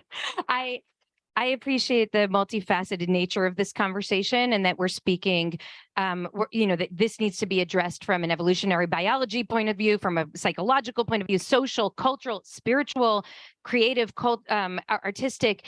I want to say that I mean, there absolutely needs to be policy change. Like this isn't, we need to all look within ourselves and see what kind of change we need to make. There's a reason that extremism is thriving in America, and it's because it was systematically defunded. The study of extremism in America was defunded specifically during the Obama administration because they did not want the story. The Obama administration was pressured to take the funding away because they did not want the narrative to be that there was this rising force of white nationalism that opposed Obama's presidency, because we all had this dream of a purple country. So this needs to be funded. There need to be strong policy responses. There need to be strong hate crime laws, etc. And we have to do the internal work, the spiritual work, the cultural shift.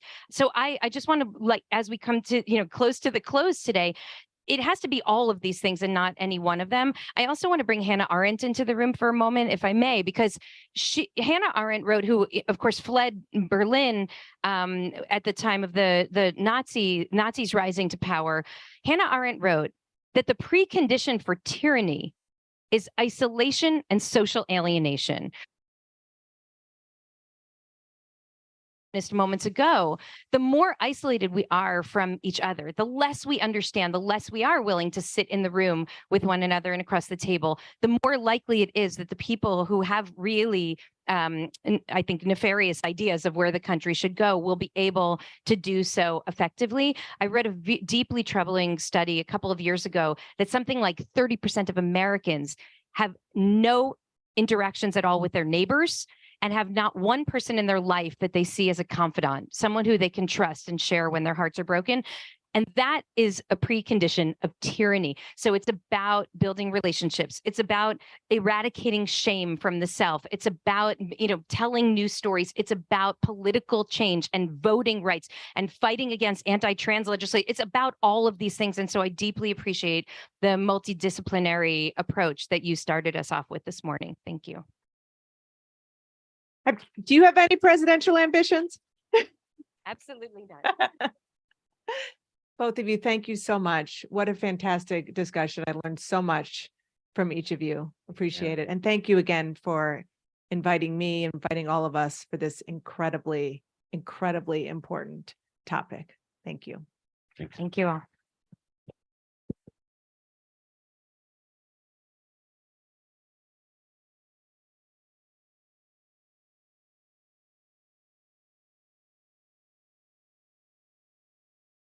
So thank you to Dana, the entire panel. I've been given the unenviable task of trying to sum up a lot of what was discussed today. My name is, well, I'm married to an Austrian. I should say my name is Dr. Robert Williams, but I'm from Kentucky. I'm Rob Williams. I'm the executive director of the Shoah Foundation. You know, as John Turteltaub just said, today's pretty amazing. So in more ways than not, I'm a reform policymaker. I spent the better part of the last 10 years in rooms across the EU discussing anti-Semitism and extremism. Most of the time I leave going, eh.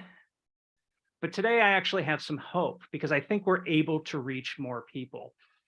So let's start summing things up. You know, it was about 100 years ago today that H.G. Wells, a different sort of storyteller, the man who brought us The Time Machine and War of the Worlds, he made a very prescient statement.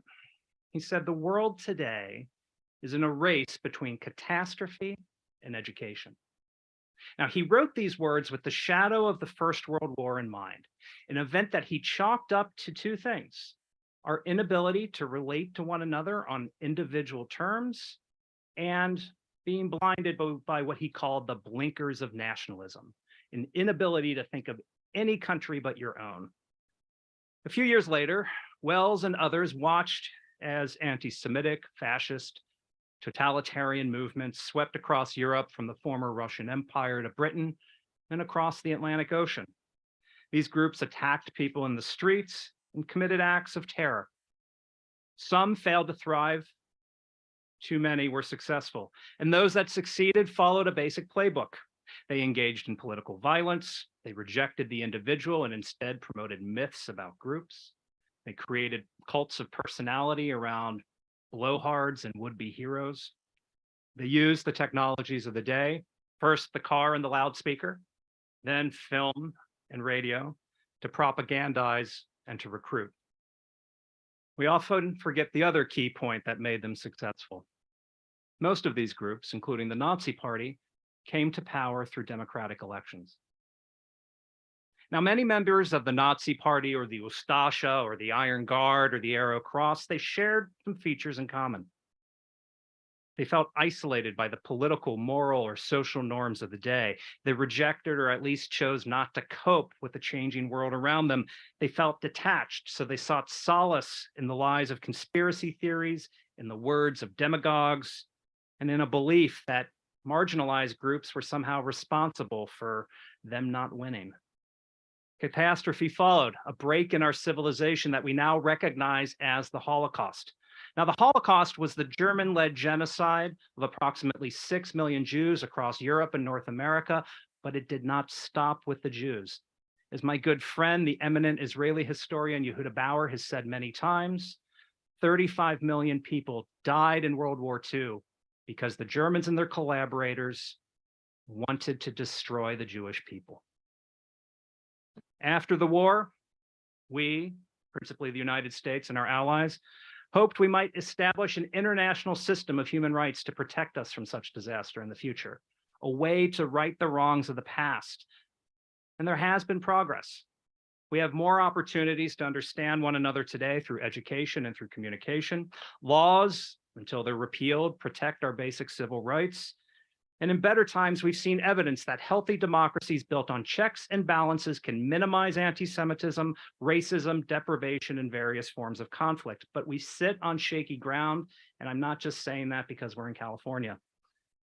Across the world, forces once again call for the end of liberal democracy, traffic in anti-Semitism and hate, and rely on divisive politics and rhetoric that put all of us at risk.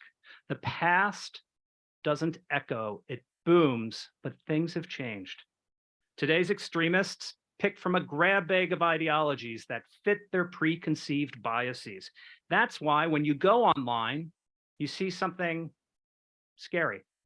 You see, it's not just neo-Nazis in this corner and eco-terrorists in that corner. You see multiple movements speaking and engaging with one another, in the same space. Sure, you have the extremists that we've long been plagued with, the Klan or neo-Nazis, but you also see a bevy of anti-government groups, accelerationists, ethno-nationalists, conspiracy theorists, so-called men's rights activists, incels, edgelords, and others. But there's also a horseshoe effect, whereby persons on the other end of the spectrum, including anarchists, eco-terrorists, communists, anti-globalists, end up adopting views similar to those on the far right. You also see religious extremists in these spaces. Most troubling, though, you see us, John Q and Jane Q Public, in these spaces online, because although the internet has made us more aware of these problems, it's also increased the chances that our children or our neighbors can encounter these ideologies and simply become radicalized by clicking through. Sadly, not only have extremist groups recognized the polarizing power of the internet, but so too have a few foreign governments. But let's stay closer to home before I start beating up on Russia. As early as 1984, American neo-Nazis established 2 online networks here in the United States, World Wide Web. Soon, more refined extremist spaces began to appear online. Some still exist there. And the misinformation sphere only continued to grow. It now includes dedicated sites that serve as incubators for hate, encrypted platforms that allow state and non-state actors to coordinate messages, and chat apps where extremists not only publish their manifestos, but occasionally live stream their deadly attacks. Extremist content spikes before moments that test our democracy, including elections, protests, and terror attacks. I'll give you one potent example. Anti-Semitic conspiracy memes spiked online in the days leading up to the Tree of Life massacre in Pittsburgh, Pennsylvania in 2019. These memes had a simple message. Jewish individuals like George Soros or Jewish institutions were importing non-white migrants to overthrow our elections and to replace the dominant white culture as they saw it.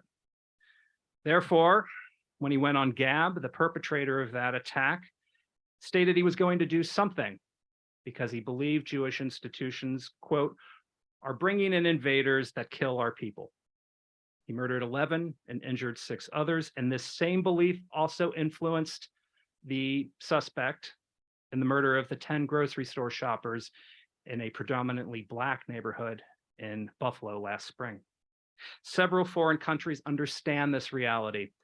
China, Russia, and others have sophisticated online operations that are now sowing confusion, attacking at-risk populations, and undermining democratic institutions around the world. Their targets include ethnic groups, foreign nationals, political dissidents, and women. Yes, women. The State Department, Canada, and the EU only a couple of weeks ago confirmed that intelligence and messaging operations coming from certain countries are using misogynistic and violent content in order to deter women from participating in the public sphere and from voting in elections. Today's extremisms are different, but our resolve to end them must be stronger because extremist violence is on the rise. We've heard about ADL statistics. Let me share some others. Domestic terrorism, as confirmed by the Government Accountability Office, has increased 357% in 10 years. Most of these attacks happen here, or in my hometown of Washington, D.C., or in New York City. Racism was the motivation behind 35% of these attacks, followed by anti-government beliefs. Those tasked with protecting us, law enforcement, are increasingly at risk of being the object of an attack. 43% of all attacks in 2021 focused on the police, and who carried these out? 48% came from the far left, 37% from the far right, and the remainders came from Salafi jihadist terror groups. You see, extremism is not just the realm of the far right. In 2021, there were also indications that leftist attacks are on the rise. Now, they still pale in comparison to attacks coming from the extreme right, and extreme rights attacks are still the most deadliest. Of the 30 murders last year, 28 came from the far right. But this is a problem that does not know ideological boundaries. So what do? At the simplest level, we have to engage in communication. We have to educate. Now, a lot of people might be surprising to hear, don't actually know when they're engaging in rhetoric or behavior that could be dangerous. We all have unconscious biases. I said I came from Kentucky. I can confirm that this is true. We often have all said things that may not be acceptable today, but we learned, we changed our behavior because somebody pointed out that what we were thinking or saying was wrong. We also have to remember as Americans that we are not alone.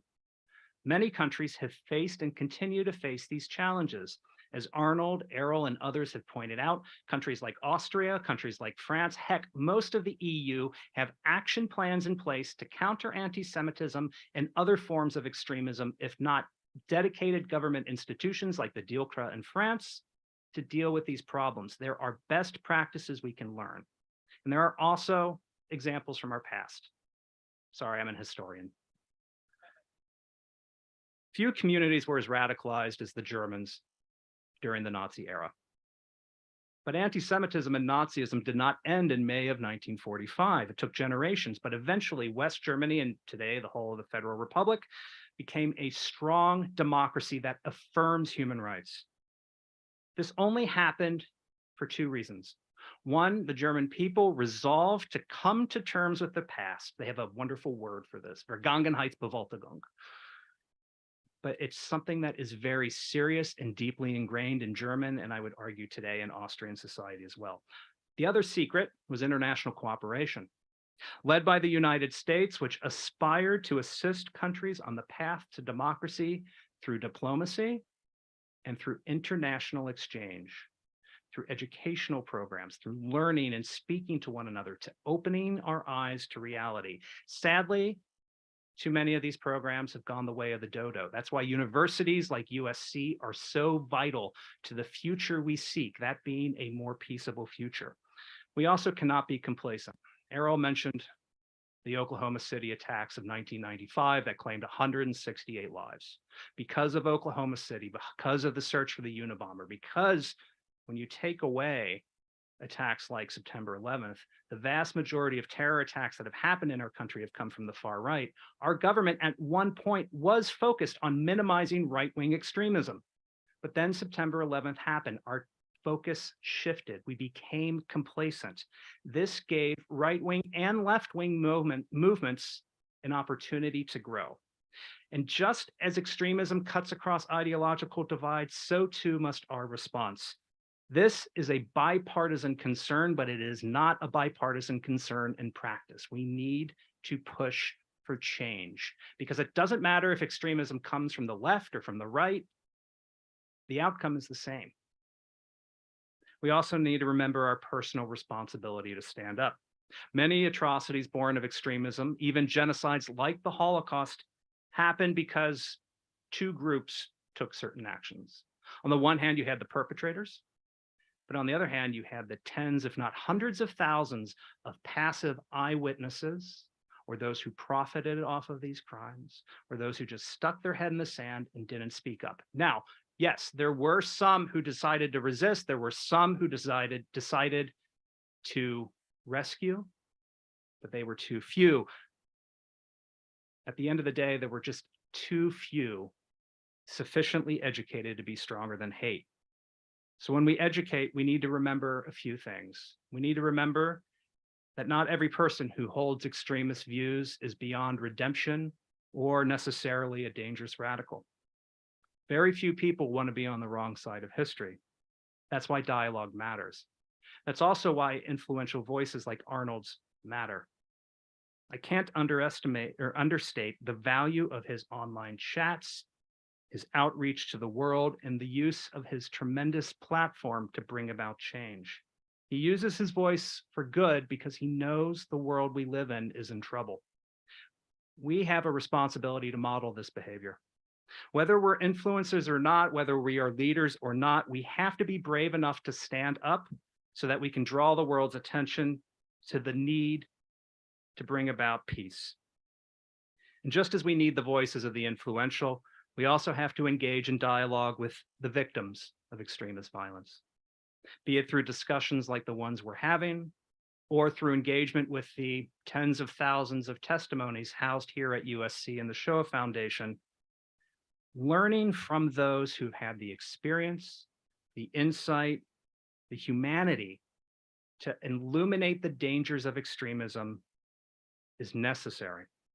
In short, if we don't run away from these opportunities, if we don't learn from the past, if we don't engage in dialogue with one another, catastrophe will win that race. And when it does, we will all suffer for it. With that, I want to thank all of you for coming today. I want to thank especially Governor Schwarzenegger for kickstarting this important dialogue, to his team, especially Conyers, for organizing this, and to all of you for being here today. So thank you.